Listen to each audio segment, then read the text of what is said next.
Oh. My head everywhere hurts. Did I get pulled into pieces or... pieces? No! Lonnie, you're awake. I have just given you first aid for the wounds. For now, we will have to wait for Miss Tooth Fairy to administrate a thorough treatment when she comes back. Don't worry, she's very professional and skillful. You won't feel any pain in the process. Am I in the cabin?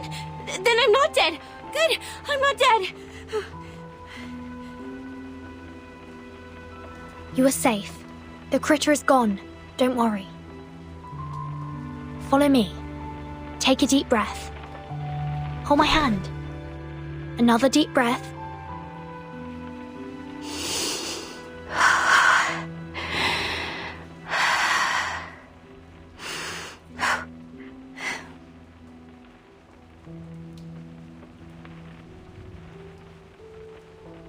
Do you feel better now? Thank you. I feel much better now. Oh, Anne! Where is she? Did she get hurt? We didn't find her in the woods. Wasn't she in Michael's car? No, she wasn't. She jumped off. She saw me being attacked by the critter and jumped out from the side window. Oh no! The butcher! He must have taken Anne, must be with him. I saw him too. He was walking towards her. Just like what would happen in a horror movie. It's okay. Here, take my hand. We know where she is now. This is good. We will get her back safe and sound. Okay. I understand.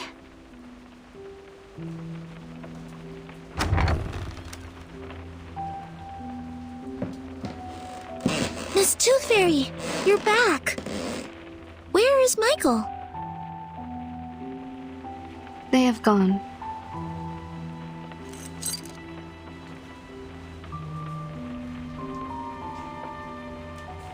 We are not able to catch up and intercept their car. It crashed on the edge of the woods in front of us. Crashed on the edge of the woods? What do you mean? I don't know either. The car was about to rush out of the woods, and then we heard a huge crushing sound. The front section was squeezed together, and the rear wheels were lifted in the air. And there was an explosion. Looks like the car was crashing into an invisible wall. It happened right in front of us, too quick and too astonishing. We got to the car. The fire caused by the explosion was being extinguished by the rain. We found no one but this key. Is it yours, Blonnie? No, never seen it before. I always have some decorations or a doll attached to the keychain. This one is rusty and too plain. It smells weird too, like dirt. Anything special?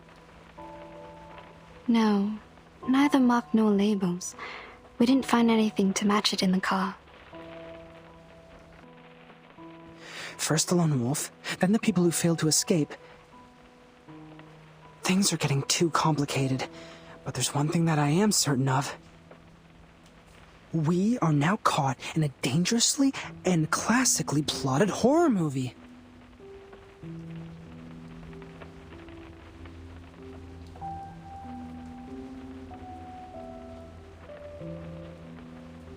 That means Anne jumped off the car in order to save Blonnie from the critter's attack. Then she got lost. According to Blonnie, the last thing she saw was the approaching butcher from the woods. She's in great danger. We must act swiftly to save her. Also, we need to turn this cabin into a security base for the upcoming battles. Horropedia and I will rescue Anne. He's a horror movie expert and it will be of great help. In the meantime, you and Sonetto stay here to take care of Blonnie and to secure this room. I will take good care of her.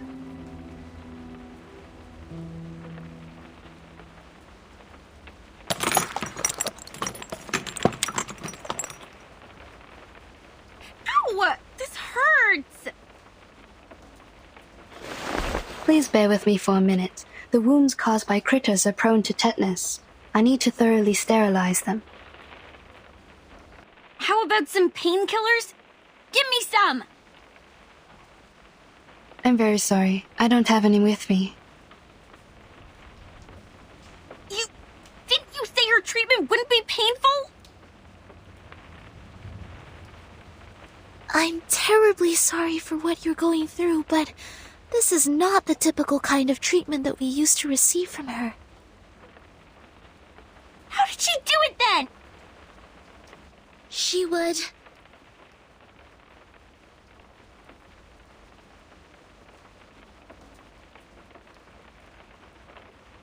She would ask us to take the tooth fairies. That is, those golden elves in the glass jar. They're effective in treating toothache and other oral diseases, but also can be used to reduce inflammation, stimulates wound healing, and relieve headaches.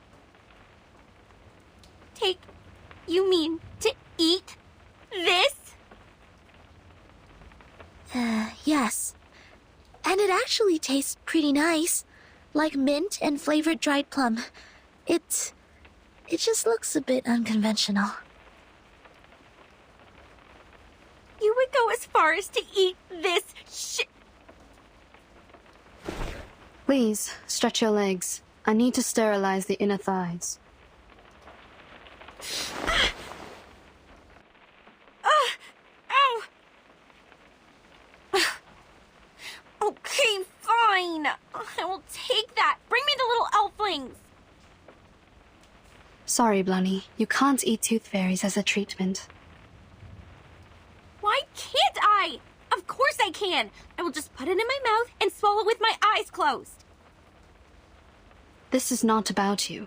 It is my own rule of treatment. I have specific treatments for humans and arcanists correspondingly. Through our contact so far, I got to know that you don't consider yourself as an arcanist, and that's why I will not treat you as one. Are you upset about what I said? I owe you an apology. I shouldn't have been rude to arcanists in front of you. I know it hurt your feelings. I was not myself. I chose to live amongst humans, chose to be their friends, to be a different arcanist. I thought in this way I would be taken in as one of them. But as you see, when things come to a critical moment, they run away without me. It was my car that they drove to escape, and yet they called me a freak and left me here to die. Funny, isn't it? Sad story. I feel sorry for you. But still, you can't take the tooth fairies. Is this a punishment for what I have done? I can't feed you the tooth fairies only because you still think you are human. You don't recognize the behavior of your human classmates, but still want to be on this side and be one of them. Okay. The wounds are packed. Already? I didn't feel a thing. I've applied carbuncle growth promoter. It will paralyze, sedate, and accelerate your cell regeneration. Your wounds will close up in 30 minutes. Isn't that a medicine for arcanists? It is a prescription approved by the medicine examination supervised by Campbell. In this case, it doesn't violate my rule. You could have applied this earlier and spared me the pain. I don't rely on painkillers.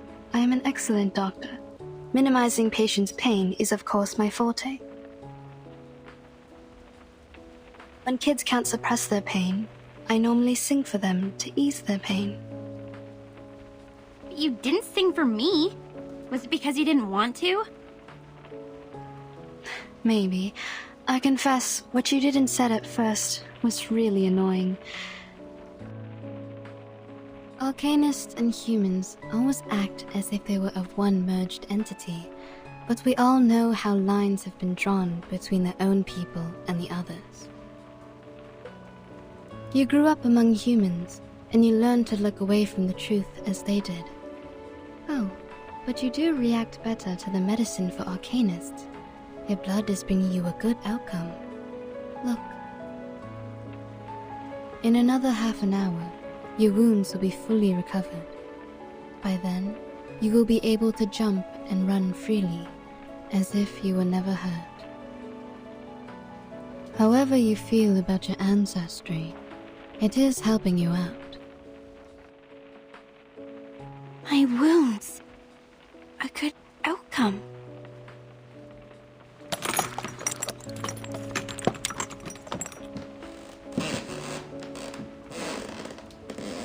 Miss Tooth Fairy, please wait. If what Mr. Horrorpedia has said is true, it's dangerous for us to split up. The three of us should stay together. It will take another 25 minutes for her legs to fully recover. If the situation were to develop based on the rules of horror movies, at this stage, I am safe. Don't worry about me. I see. Have you also done a lot of research about this genre? Not a lot. I just browsed the secret notebook left by Horrorpedia in the infirmary. I covered him from the instructors to keep his notebook. Since then, we became friends. Keep things from the instructors? Did you do this a lot? Not really. The rules were extremely strict. Except for Horrorpedia, I only had Vertin as a frequent guest. She pretended that she got a stomachache, lying in bed for half a class. She took many toffees when she left. Timekeeper faked her illness? Ah, and that also explains her toffees. You didn't know that? It seems I need to apologize to Vertin for letting out her secret. But thank goodness you are on her side now. Our negligence didn't cause much damage.